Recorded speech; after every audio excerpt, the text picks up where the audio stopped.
वसुवती देव की व्रत कथा। वसुवती वार व्रत महत्म एवं विधि।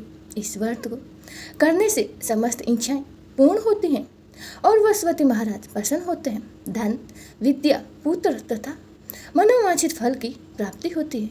परिवार में सुख तथा शांति बनी रहती है। इसीलिए यह व्रत सर्वश्रेष्ठ और अति फलदायक है। इस व्रत में केले का पूजन ही करें। कथा और पूजन के समय मन, कर्म और वचन से शुद्ध होकर मनोकामनाएं पूर्ति के लिए वसुवती देव से प्रार्थना करनी चाहिए। दिन में एक समय ही भोजन करें। भोजन चने की दाल आदि का ही करें। नमक न खाएं। पीले वस्त्र पहने। पीले फलों का प्रयोग करें। पीले चंदन से पूजा करें। पूजा के बाद भगवान वसुवती की कथा सुननी चाहिए। वसुवतीवार व्रत कथा प्राचीन समय की बात है। एक बड़ा ही प्रतापी तथा दानी राजा था। वह प्रत्येक गुरुवार को व्रत रखता एवं पूजा करता। यह उसकी रानी को अच्छा न लगता। न वह व्रत करती और न ही किसी को एक पैसा भी दान में देती। राजा को भी ऐसा करने से मना किया करती। एक समय की बात है कि राजा शिकार खेलने वन को चले गए। घर पर रानी और दासी थी। उस समय गुरु वसुवती देव साधु का रूप धारण कर राजा के दरवाजे पर भिक्षा मांगने आए। साधु ने रानी से भिक्षा मांगी तो वह कहने लगी, हे साधु महाराज, मैं इस दान पुण्य से तंग आ गई हूँ। आप कोई ऐसा उपाय बताएं जिससे ये सारा धन नष्ट हो जाए और मैं आराम से रह सकूं। साधु रूपी वसुवती देव ने कहा, हे देवी, तुम बड़े ही विचित्र हो। संतान और धन से भी कोई दुखी होता है। अगर तुम्हारे पास धन अधिक है तो इसे शुभ कार्यों में लगाओ जिससे तुम्हारे दोनों लोग सुधरेंगे। परंतु साधु की इन बातों से रानी खुश नहीं हुई। उसने कहा, मुझे ऐसे धन की आवश्यकता नहीं है जिससे मैं दान दूं तथा जिसको संभालने में ही मेरा सारा समय नष्ट हो जाए। साधु ने कहा, यदि तुम्हारी ऐसी ही इच्छा है तो जैसा मैं तुम्हें बताता हूँ तुम वैसा ही करना। वसुवतीवार के दिन तुम घर को गोबर से लीपना। अपने केसों को पहले मिट्टी से धोना। केसों को धोते समय स्नान करना। राजा से कहना कि वह हजामत करवाने जाए और भोजन में मांस मदिरा खाना। कपड़ा धोबी के यहाँ धुलने डालना। इस प्रकार 7 वसुवतीवार करने से तुम्हारा समस्त धन नष्ट हो जाएगा। इतना कहकर साधु बने वसुवती देव अंतर्ध्यान हो गए। साधु के कहे अनुसार करते हुए रानी को केवल 3 ही वसुवतीवार बीते थे कि उनकी समस्त धन संपत्ति नष्ट हो गई। भोजन के लिए अब परिवार तरसने लगा। एक दिन राजा रानी से बोला, हे रानी, तुम यहीं रहो। मैं दूसरे देश को जाता हूँ क्योंकि यहाँ पर मुझे सभी जानते हैं, इसीलिए मैं यहाँ कोई छोटा कार्य नहीं कर सकता। ऐसा कहकर राजा परदेश चला गया। वहाँ वह जंगल से लकड़ी काट कर लाता और शहर में बेचता। इस तरह वह अपना जीवन व्यतीत करने लगा। इधर राजा के बिना रानी और दासी दुखी रहने लगे। एक समय जब रानी और दासी को 7 दिन बिना भोजन के रहना पड़ा तो रानी ने अपनी दासी से कहा, हे दासी, पास ही के नगर में मेरी बहन रहती है। वह बड़ी ही धनवान है। तू उसके पास जा और कुछ ले आ ताकि थोड़ा बहुत गुजर बसर हो जाए। दासी रानी की बहन के पास गई और उस दिन वसुवतीवार था। रानी का बहन उस समय वसुवतीवार की कथा सुन रही थी। दासी ने रानी की बहन को अपनी रानी का संदेश दिया, लेकिन रानी की बहन ने कोई उत्तर नहीं दिया। जब दासी को रानी की बहन से कोई उत्तर नहीं मिला तो वह दुखी हुई और बहुत दुखी हुई। उसे क्रोध भी आया। दासी ने वापस आकर रानी को सारी बात बता दी। सुनकर रानी ने अपने भाग्य को कोसा। उधर रानी की बहन ने सोचा कि मेरी बहन की दासी आई थी, परंतु मैं उससे नहीं बोली, इससे वह बहुत दुखी हुई होगी। कथा सुनकर और भोजन समाप्त कर वह अपने बहन के घर गए और कहने लगे, हे बहन, मैं वसवती वार का व्रत कर रही थी, तुम्हारी दासी गई थी, परंतु जब तक कथा होती है तब तक न ही उठते हैं और न ही बोलते हैं, इसलिए मैं नहीं बोली। कहो दासी, क्यों गई थी? रानी बोली, बहन, हमारे घर अनाज नहीं था। ऐसा कहते कहते रानी की आंखें भर आई। अपने दासियों समेत भूखा रहने की बात भी अपनी बहन को बता दी। रानी की बहन बोली, बहन देखो, वसवती देव भगवान सबकी मनोकामनाएं पूर्ण करते हैं। देखो, शायद तुम्हारे घर में भी अनाज रखा हो। ये सुनकर दासी घर के अंदर गई। वहां उसे एक घड़ा अनाज का भरा मिल गया। उसे बड़े ही हैरानी हुई, क्योंकि उसे एक एक बर्तन देख लिया था। उसने बाहर आकर रानी को बताया। दासी रानी से कहने लगी, हे रानी, जब हमको भोजन नहीं मिलता तो हम व्रत ही तो करते हैं, इसलिए क्यों ना इनसे व्रत और कथा की विधि पूछ ली जाए। हम भी व्रत किया करेंगे। दासी के कहने पर रानी ने अपनी बहन से कहा, वसवतीवार व्रत के बारे में पूछा। उसकी बहन ने बताया, वसवतीवार के दिन व्रत में चने की दाल और मुनक्का से विष्णु भगवान का केले की जड़ में पूजन करें तथा दीपक जलाएं, पीला भोजन करें तथा कथा सुने। इससे गुरु भगवान प्रसन्न होते हैं और मनोकामना भी पूर्ण करते हैं। व्रत और पूजन की विधि बताकर रानी की बहन अपने घर लौट आई। रानी और दासी दोनों ने निश्चय किया कि वसवती देव भगवान का पूजन जरूर करेंगे। एक साथ रोज बाद जब वसवतीवार आया तो उन्होंने व्रत रखा। घुड़साल में जाकर चन्ना और गुड़ बेंद लाई तथा उसकी दाल से केले की जड़ तथा विष्णु भगवान का पूजन किया। अब पीला भोजन कहाँ से आए? दोनों बड़े ही दुखी हुए, परंतु उन्होंने व्रत किया था, इसीलिए वसवती देव भगवान पसंद थे। एक साधारण व्यक्ति के रूप में वे 2 थालों में सुंदर पीला भोजन लेकर आए और दासी को देखकर बोले, हे दासी, यह भोजन तुम्हारे लिए है और तुम्हारी रानी के लिए है, इससे तुम दोनों ग्रहण करना। दासी भोजन पाकर बहुत ही प्रसन्न हुई। उसने रानी को सारी बात बताई। उसके बाद से वह प्रत्येक वसवतीवार को गुरु भगवान का व्रत और पूजन करने लगे। एक वसवतीवार भगवान की कृपा से उनके पास धन हो गया, परंतु रानी फिर पहले की तरह ही आलस्य करने लगी। तब दासी बोली, हे देखो रानी, तुम पहले ही भी इस प्रकार आलस्य करती थी। तुम्हारे धन के रखने में कष्ट होता था, इसी कारण सभी धन नष्ट हो गया। अब गुरु भगवान की कृपा से धन मिला है तो फिर तुम आलस्य होता है।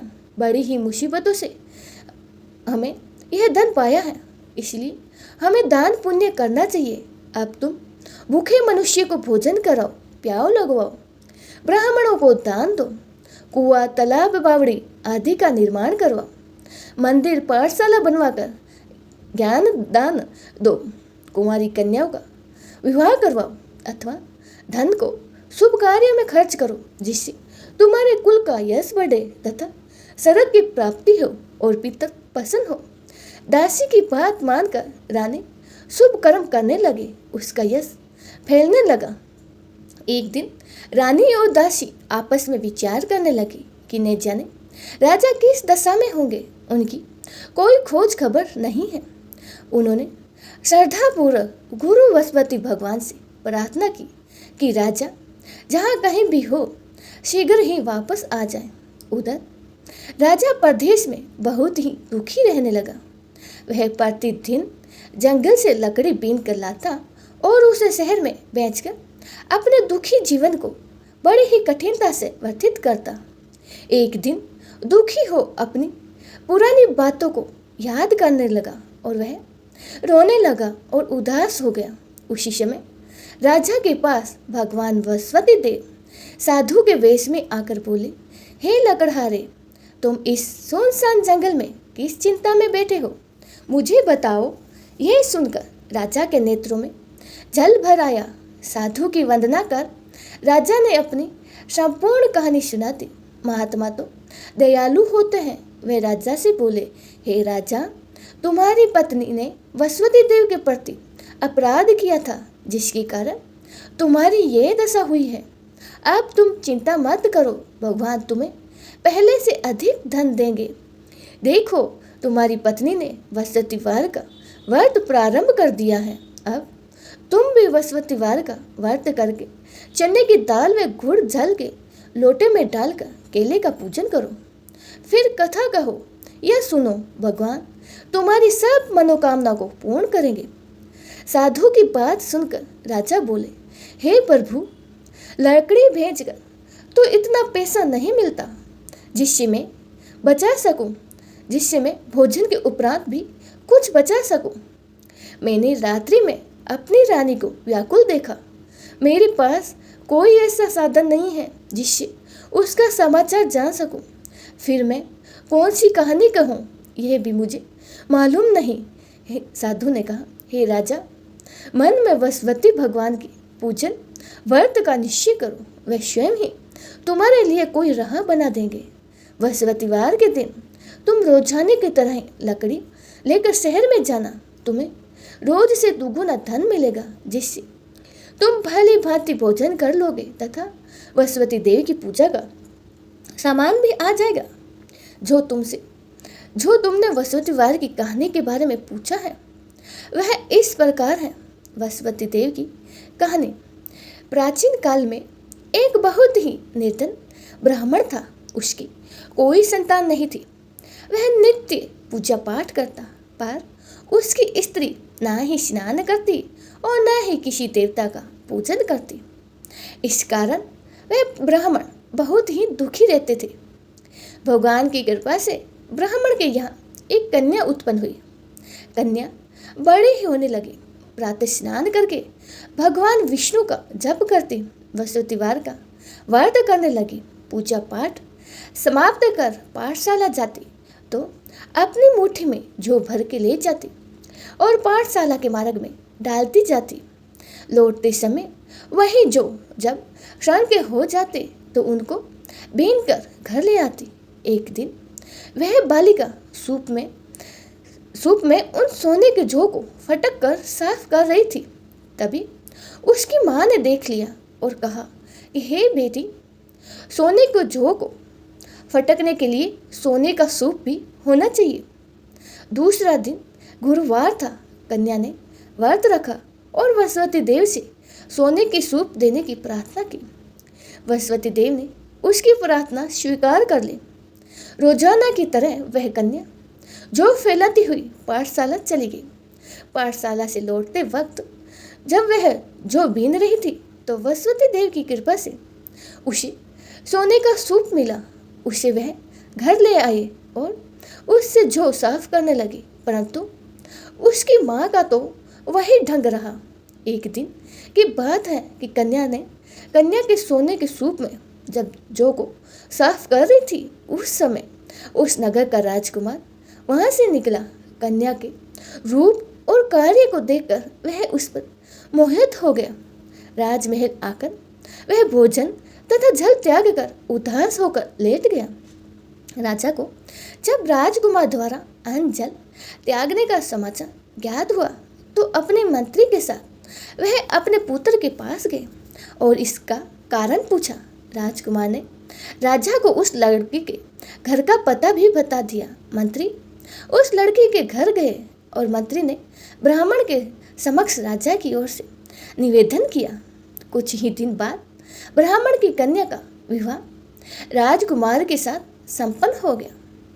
कन्या के घर से जाते ही ब्राह्मण के घर पहले की भांति गरीबी का निवास हो गया।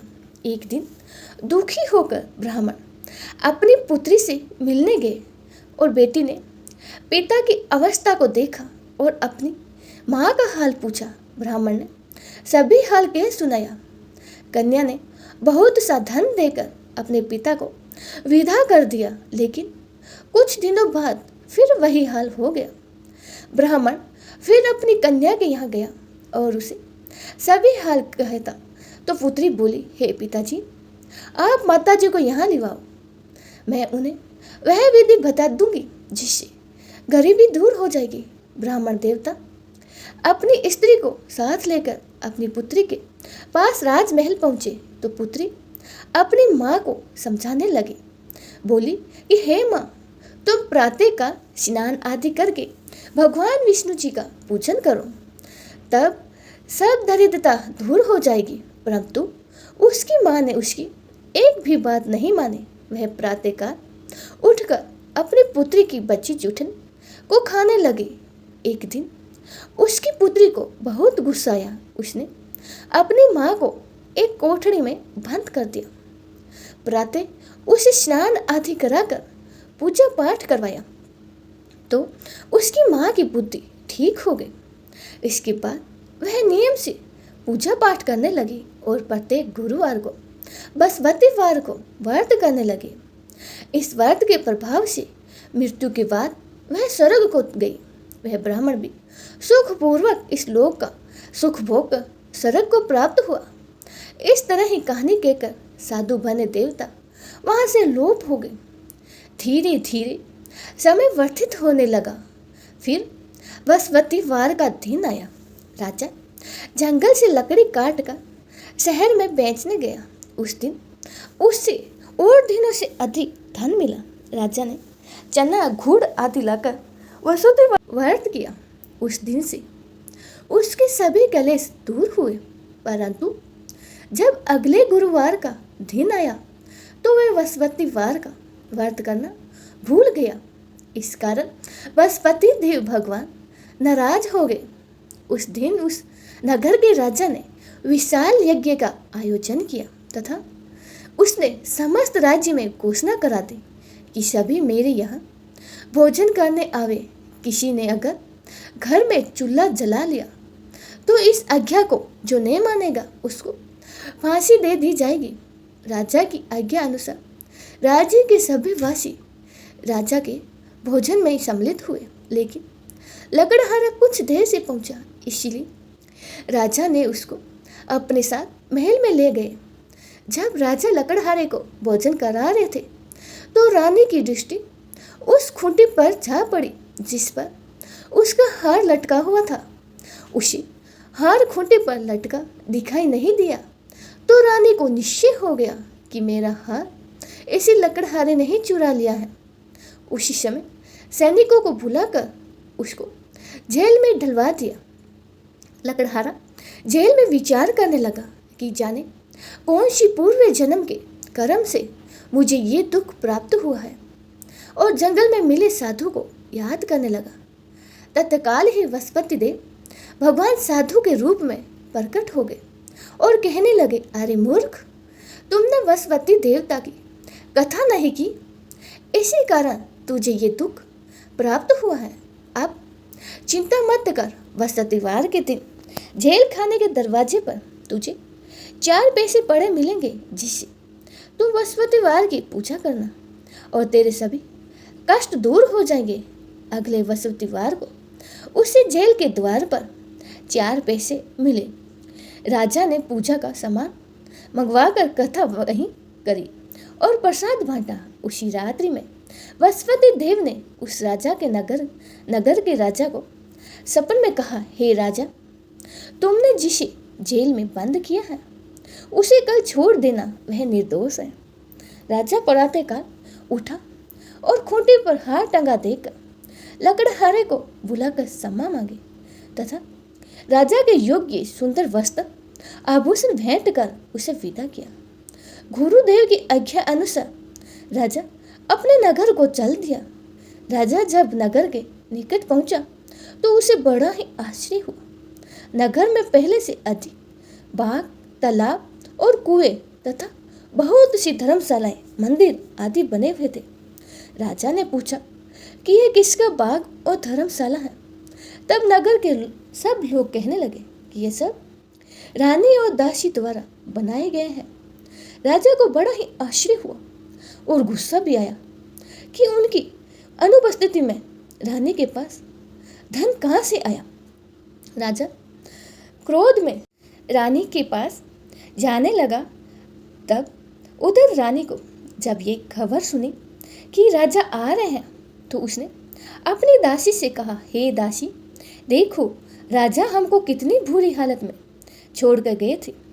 वह हमारी ऐसी हालत देखकर लौट ना जाए, इसीलिए तू दरवाजे पर खड़ी हो जा। रानी की आज्ञा अनुसार दासी दरवाजे पर खड़ी हो गई और जब राजा आए तो उन्हें अपने साथ महल में लिवा लाई। तब राजा ने क्रोध करके अपनी तलवार निकाली और रानी से पूछने लगे, बताओ यह धन तुम्हें कैसे प्राप्त हुआ। तब रानी ने सारी कथा कह सुनाई। तब राजा ने निश्चय किया कि मैं रोजाना दिन में 3 बार कहानी कहूँगा और रोज व्रत किया करूँगा। हर समय राजा के दुपट्टे में चने की दाल बंधी रहती थी तथा दिन में 3 बार कथा कहता। एक रोज राजा ने विचार किया कि चलो अपनी बहन के यहाँ हो आऊं। इस तरह का निश्चय कर राजा घोड़े पर सवार होकर अपनी बहन के यहाँ चल दिया। मार्ग में उसने देखा कि कुछ आदमी एक मुर्दे को लिए जा रहे हैं, तो उन्हें रोककर राजा कहने लगे, अरे भाई, मेरी वसवती वार की कथा सुन लो। वे बोले, लो, हमारा तो यहाँ आदमी मर गया, इसको अपनी कथा की पड़ी है। भाई, तुम अपनी कथा किसी और को सुनाना। राजा तभी वहाँ एक आदमी बोला, अच्छा कहो, हम तुम्हारी कथा सुनेंगे। राजा ने दाल निकाली और कथा कहनी शुरू कर दी।